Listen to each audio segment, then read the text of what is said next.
silice, au point Oh, c'est trop stylé, des arbres fossilisés. Oh, c'est trop classe. Du coup, ça, c'est de la pierre, en fait. Zélandia, le continent oublié de Balade mentale. Je crois que Balade mentale, je pense que j'ai déjà vu certaines de ces vidéos. Ça me dit quelque chose. Ou alors, j'ai vu mon frangin mater les vidéos de lui, je crois. Mais je sais pas du tout de quoi parle la vidéo. Ah bah, le mythe de l'Atlantide, ok. Sûrement. Asie, Afrique, Amérique du Nord et du Sud, Europe, Océanie et Antarctique. Mais notre planète a peut-être plus de continents qu'il n'y paraît. Aujourd'hui, j'aimerais vous parler de l'un de ceux qui a été oublié, d'un continent qui a vécu, mais a fini par couler, il y a de cela quelques 80 millions d'années, et qui gît actuellement à plus de 1000 mètres de profondeur, sous la surface des vagues. Mais avant de partir à sa rencontre, commençons par un peu d'histoire. L'idée d'imaginer l'existence de continents perdus n'est pas nouvelle. Il y a près de 2300 ans déjà, dans ses dialogues, Platon évoquait l'existence de l'Atlantide, cette île mythique qui, après avoir connu un âge d'or pacifique, aurait fini engloutie par les flots dans un cataclysme de fin du monde. Et si beaucoup ont tenté de la retrouver sans succès, aujourd'hui il faut bien finir par l'admettre, cette île, l'Atlantide, n'existe que dans nos imaginaires. Elle existe dans beaucoup d'imaginaires, hein, parce que Aquaman, c'est l'Atlantide dans DC, Namor, c'est l'Atlantide dans Marvel, Atlantide, le film de Disney, non, c'est pas Disney, attends, si, je crois que c'est Disney. Bref, beaucoup de gens, enfin en vrai c'est un mythe qui est vraiment beaucoup repris. C'est marrant parce que les habitants de l'Atlantide, on les voit toujours comme des hommes-poissons et tout. En tout cas, dans Marvel et DC, c'est des hommes-poissons tout le temps. Enfin, c'est pas des hommes-poissons, mais c'est des gens qui vivent sous l'eau, quoi, qui respirent sous l'eau et tout. Et c'est marrant parce que en vrai, c'est juste une adaptation à leur environnement avec sur des centaines et des centaines d'années en réalité. Parce qu'à la base, les mecs respiraient pas sous l'eau. Genre, c'est juste que leur cité, elle a coulé. Mais du coup, tu te demandes comment ils ont évolué, quoi. Parce que normalement, la théorie de l'évolution, c'est basé sur le fait que si t'es pas adapté à survivre dans un environnement, tu meurs. Et c'est juste que ceux qui survivent, bah, c'est ceux qui sont adaptés à survivre à cet environnement. Bah bon, quand toute ton espèce, elle est pas capable de respirer sous l'eau, et que d'un seul coup, elle se retrouve plongée sous l'eau, bon, à moins que t'aies juste un mec qui soit capable de respirer sous l'eau, bah non, deux du coup, parce qu'il faut un mec et une meuf pour qu'ils puissent se reproduire et repeupler la cité. Ouais, je sais pas trop comment ça fonctionne, leur évolution à eux. Plus récemment, entre le XVe et le XVIIIe siècle, de nombreux explorateurs et cartographes ont tenté d'approcher les côtes d'une supposée Terra Australis Incognita, un continent imaginé depuis l'Antiquité et qui est très présent sur les cartes européennes de l'époque des grands. Merde, je peux voir la carte. Imaginé depuis l'Antiquité et qui est très présent sur les cartes. Je sais pas de quand elle date la carte, mais en vrai, marche bien, plutôt bien faite. Ça doit être un truc plutôt récent en vrai, parce que les côtes, même les côtes, elles sont plutôt bien dessinées, genre France, Espagne, Afrique, ça va quoi. Cartes européennes de l'époque des grandes explorations, car on le suppose alors indispensable. Terra Australis, ce serait le truc qui est tout en bas là? C'est de ça qu'il parle? C'est quoi ça? C'est pas le pôle sud ça? Pour équilibrer le monde, pour de son imposante masse continentale australe, faire contrepoids au surplus de terre émergées que l'on retrouve dans l'hémisphère nord. Et par le plus grand des hasards, on finit par découvrir que notre planète possède bien, à peu de choses près là où les hommes imaginaient la présence d'un hypothétique c'est le pôle sud. exotique, C'est ça. une immense masse continentale de terre hostile et isolée, l'Antarctique. Et puis, au cours du 19e siècle, l'on découvre que des ancêtres des tapirs ont vécu à la fois en Amérique du Sud et de l'autre côté du monde, en Asie du Sud-Est, que l'on retrouve des restes fossilisés d'hyparions, à la fois en France et en Floride. Et l'on se rend même compte qu'il existe des formations géologiques identiques en Inde et à Madagascar.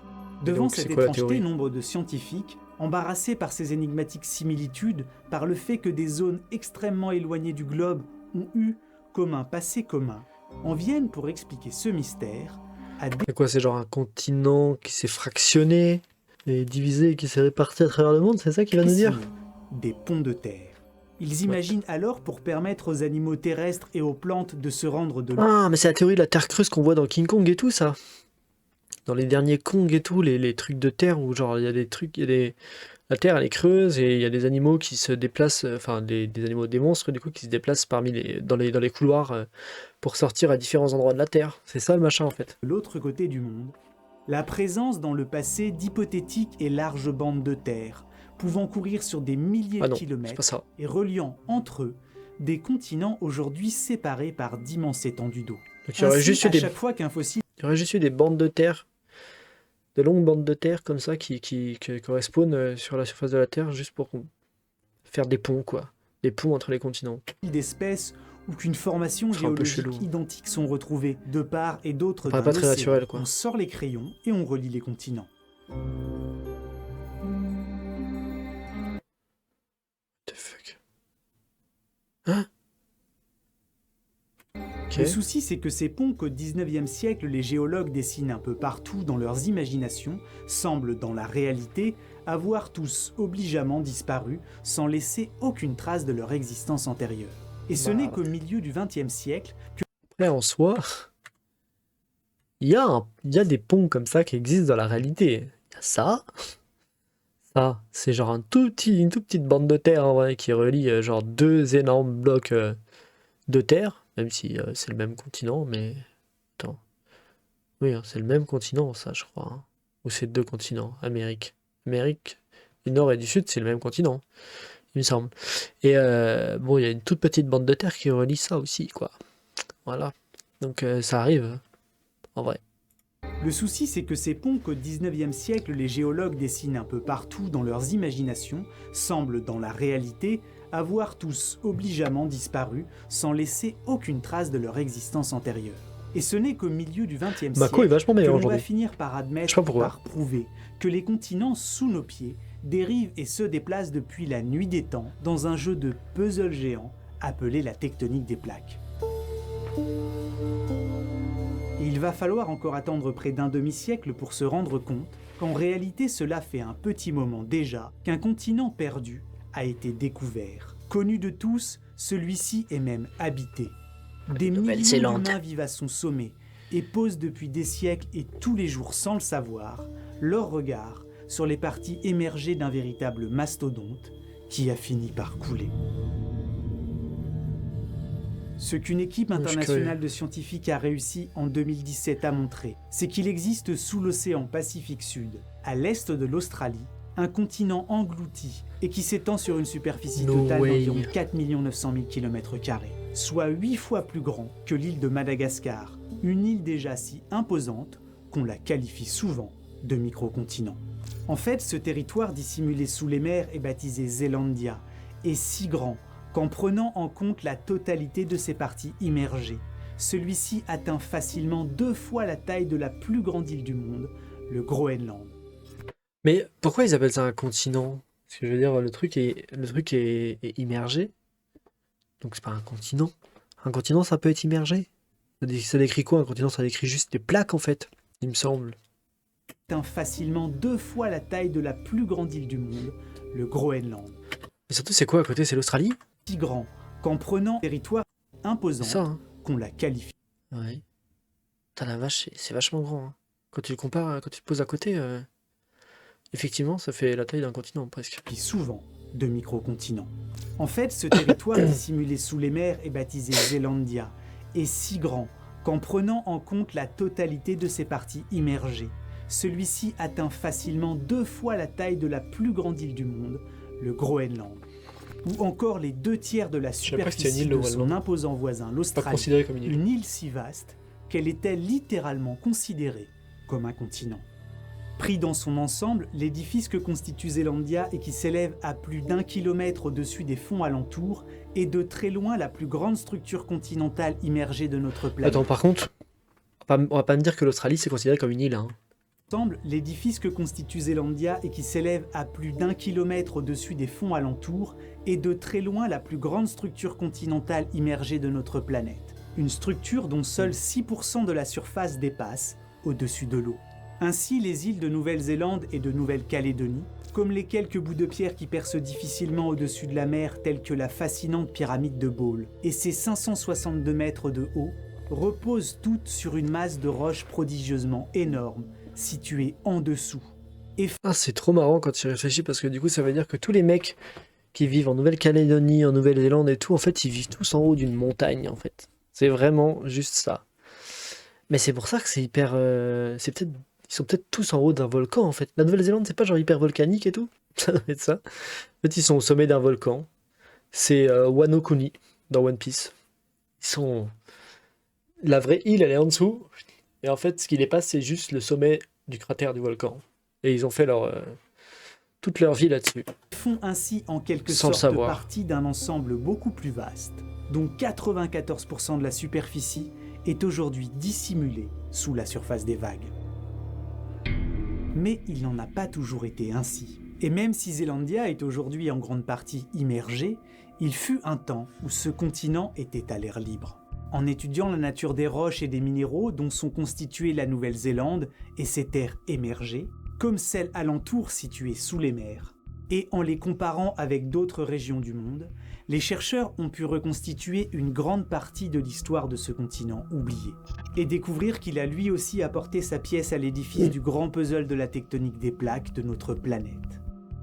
On pense aujourd'hui que la naissance des plus vieilles parties du continent Zelandia commence il y a de cela près de 750 millions d'années, au moment où, remontant en surface depuis les profondeurs de la croûte terrestre, d'immenses bulles de magma provoquèrent un soulèvement continental qui, échelonné sur des millions d'années, fit prendre corps au sein du supercontinent Rodinia, à ce qui deviendra plus tard Zelandia.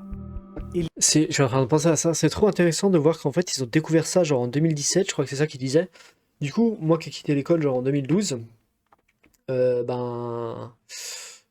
Théoriquement, si genre on peut encore faire des découvertes aussi importantes aujourd'hui, tu te dis que peut-être que ben, on va tous avoir des méga lacunes à un moment dans notre éducation et tout, et ça doit être le cas de certains adultes d'ailleurs, de certains de nos parents, genre des trucs, parce qu'il y a des trucs qui ont été découverts entre-temps et dont ils n'ont jamais entendu parler à l'école, ou même des fois on leur expliquait des trucs faux, et en fait ensuite on a découvert que c'était pas vrai, donc on a changé le programme scolaire. Mais c'était trop tard, il y avait déjà toute une génération qui avait appris des trucs faux à l'école et va expliquer à toute une génération qui a eu des contrôles et qui a dû apprendre par cœur certains trucs sur les électrons et sur les schémas électroniques qu'en fait c'était pas bon. C'est c'est compliqué. Et du coup, ce que je veux dire, c'est que ouais, genre, des découvertes de ouf comme ça, il va peut-être continuer d'en avoir et genre, le programme scolaire, du coup, il aura peut-être plus rien à voir dans 20 piges avec ce que moi j'ai vu. Et donc, en fait, dans 20 piges, peut-être je serai un abruti avec des croyances dépassées, quoi. Les millions d'années continuent de s'écouler. Des milliers de volcans s'allument, pratiquement autant s'éteignent. Des mers intérieures s'assèchent, d'autres s'ouvrent ou se ferment. Des montagnes naissent puis s'étalent sous les coups de boutoir de l'érosion et du passage du temps. Et lorsque se forme enfin le supercontinent Gondwana, les prémices de Zelandia sont déjà là, arrimées au sein de la Pangée, à ce qui deviendra plus tard l'Australie et l'Antarctique. Cette pièce du grand puzzle de la tectonique des plaques représente alors environ 5% de la superficie totale des terres émergées de l'hémisphère sud. Et elle trône fièrement au-dessus des océans. Mais cela ne va pas durer. Bientôt, c'est au tour de la Pangée de commencer à se disloquer. Et il y a de cela quelques 180 millions d'années. Alors que le Gondwana déclinant commence à se morceler en fragments plus petits qui vont donner de leur côté les grandes masses de terre que l'on connaît. Le 8e continent, lui, va se mettre progressivement à prendre le large et à sombrer. Car Zelandia, qui jusque-là était comme comprimé entre plusieurs géants, se retrouve amputé de ses soutiens. Et pendant que l'Australie et l'Antarctique se déchirent, lui va voir sa croûte s'étirer, s'étaler et s'amincir. Et à force de prendre en épaisseur, s'étant terriblement affinée, cette dernière, incapable de s'élever au-dessus du plancher océanique, se met sur des durées de temps vertigineuses. Ah ouais, en fait, c'est parce que j'avais du mal à m'imaginer comment un continent peut couler. Parce que du coup, ça coule pas un continent. Enfin, c'est les îles, les continents et tout. Bon, faut pas voir ça comme des trucs qui flottent. Ça ne flotte pas. En fait, c'est relié au plancher océanique, quoi. C'est juste une montagne qui sort de. Une île, c'est une montagne qui sort de la mer, quoi. En gros, dans l'idée. Plutôt, plutôt très résumé. Du coup, j'avais du mal à comprendre comment un continent pouvait être genre submergé. Mais oui, en fait, il s'est juste étendu, étendu, étendu. À force de s'étendre, bah, il a perdu du coup de sa hauteur pour s'étendre. Pour prendre en largeur, il a perdu en hauteur. Et du coup, bah, au bout d'un moment, il était sous l'eau, quoi. a coulé. C'est long comme ça. 40 millions d'années après s'être séparés de l'Australie, la descente dans les abysses du continent est pratiquement achevée. Ne subsistent alors plus à l'air libre que quelques îles dépassant difficilement à la surface des océans. Seuls vestiges des montagnes qui autrefois peuplaient ce continent en majorité sous les eaux, et dont les descendants modernes sont la Nouvelle-Calédonie et la Nouvelle-Zélande. Une île dont certaines portions sont d'ailleurs déjà passées sous les mers, il y a de cela des millions d'années avant de finir, au gré du jeu du mouvement des plaques, par remonter à la surface. Encore aujourd'hui, on y retrouve par endroits des instantanés, comme figés dans la pierre, d'une partie de la flore qui poussa sur Zélandia il y a environ 180 millions d'années, pendant la... De toute façon, ça, avec les mouvements des plaques et tout, tu peux te retrouver avec des fossiles marins au sommet d'une montagne, parce que genre, avec les millions d'années qui se sont écoulées et les mouvements tectoniques, bah en fait, un truc qui était au fond de la mer il y a dans 10 millions d'années, maintenant est au sommet d'une montagne, parce que le fond de la mer, ça a fait... Et en fait... Et ce qui était à cet endroit-là, entre les deux, bah, c'est monté aussi avec, quoi. la période Des choses qui jurassique, arrivent. avant que le 8e continent ne se sépare du Gondwana. On trouve par exemple à Curio Bay, à l'extrême sud de la Nouvelle-Zélande, une forêt pétrifiée s'étendant sur une vingtaine de kilomètres. Là, au bord de la mer, on peut y voir des arbres qui, après avoir été brusquement enfouis sous d'épaisses coulées de boue volcanique, ont C'est des été arbres, ça progressivement remplacés par de la silice, au point Oh, c'est trop stylé, des arbres fossilisés. Oh, c'est trop classe. Du coup, ça, c'est de la pierre, en fait. C'est de la pierre, mais de finir c'est trop marrant. On voit les lignes de l'arbre et tout, carrément, putain. C'est un délire. par se transformer en pierre. Et ces arbres fossilisés, après être restés enfouis sous terre pendant des millions d'années, sont maintenant exposés à l'air libre Ah, c'est et au trop ressac des marrant, vagues, putain. comme autant de souffles Tout ça, c'est des arbres. Non, tout ça, c'est pas des arbres. Ça a l'air, hein. Oh, c'est trop stylé, putain. Moi, je kifferais trop voir ce genre de truc, en vrai. C'est trop classe. venir remonter à la Oh, surface la nature, c'est vraiment d'une trop... époque où n'existait trop surprenant. ni Mais ouais, c'est graminées, des arbres, ni ouais. plantes à fleurs, Putain. et où conifères et fougères des milieux subtropicaux recouvraient la quasi En plus, c'est des arbres vieux de millions d'années. Enfin, c'est plus des arbres, mais... en grande partie sombré. Et là, peut-être vous demandez-vous dans le fond, qu'est-ce qui nous permet de considérer comme un continent à part entière, cet immense morceau de croûte? Eh bien, même si on met de côté l'argument de sa taille, et le fait que pendant des millions d'années, Zélandia ait été émergée, il reste un dernier point crucial. Car les forages réalisés en eau profonde nous ont appris que les caractéristiques des roches qui forment cette structure démesurée sont semblables à celles qui constituent nos continents. Dit autrement, Zélandia, à la différence de la croûte océanique qui l'entoure, est majoritairement constituée de roches sédimentaires et métamorphiques. Pour faire simple, des roches qui ont été érodées et déposées à la surface, ou compressées et formées par des continents s'entrechoquant. Ainsi, bien qu'il soit sous la surface, Zélandia est d'une composition extrêmement différente de celle moyenne des fonds marins de notre planète. Et la nature des roches qui composent ce géant englouti le rapproche encore plus de nos continents, avec qui Zélandia partage aussi le fait d'avoir une densité bien moindre que celle des croûtes océaniques. C'est d'ailleurs dans l'épaisseur de sa croûte que Zélandia trouve la raison de son naufrage. Car même si celle-ci, de nature continentale, est plus épaisse de plusieurs kilomètres que la croûte océanique des fonds marins environnants, elle n'en reste pas moins sensiblement plus fine que celle de tous les autres continents de notre planète. Oui, c'est pour ça qu'elle est sous l'eau. Et ce faisant, sa croûte étant beaucoup trop fine, le 8e continent a fini par se retrouver sous les eaux. Et j'aime bien me dire que les Néo-Zélandais, comme les Nouveaux-Calédoniens, habitent sur les vestiges, les sommets persistants d'un C'est ça. continent disparu. Ils habitent sur les derniers sommets qui dépassent encore après, après le cataclysme en gros qu'a subi le continent, quoi. C'est vraiment un délire, ça. C'est assez stylé comme idée. Que même si le mythe de l'Atlantide, comme la théorie des ponts de terre, sont chacune à leur manière totalement passées à côté de la vérité, on a tout de même fini par trouver un continent englouti et jusque-là oublié. Putain, c'est vrai, ça. Qu'aurait pu être l'histoire du monde si cette imposante masse avait été suffisamment épaisse pour dépasser de la surface? S'il y avait eu, ici dans le Pacifique Sud, un continent supplémentaire. Clairement. Juste pour le plaisir du jeu.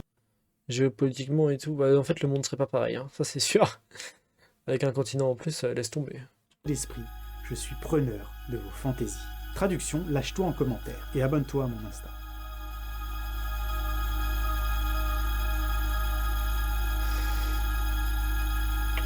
Putain, mais c'est marrant parce que du coup, oui, en fait, il faisait référence à Atlantide au début pour ça. Et donc, ça fait forcément réfléchir au fait qu'en réalité, il y a beaucoup de mythes et tout qui paraissent complètement invraisemblables et qui peut-être tirent leur source, très souvent même tirent leur source en vrai, un peu d'une version réelle, enfin, un peu de la réalité, quoi. Et c'est juste que ça a probablement peut-être été complètement métamorphosé avec les ans. Mais bon, celle-là, probablement que c'est juste une invention, Atlantis, parce que le continent, il a coulé quand même il y a des millions et des millions d'années. Et il n'y a personne qui a pu transmettre de bouche à oreille un truc pareil, hein. Juste parce qu'il y avait personne en fait. Donc, mais hyper intéressant comme vidéo. Franchement, j'étais pas du tout au courant que ce truc existait. Genre vraiment, c'est trop intéressant, hein. J'avais aucune idée que ça existait. Vraiment, c'est incroyable que j'ai jamais été, que j'ai jamais entendu parler de ça. C'est ouf. C'est trop intéressant. Vas-y, je m'abonne. Abonnez-vous à sa chaîne. Parce que c'est vraiment très intéressant. Et allez mater sa vidéo.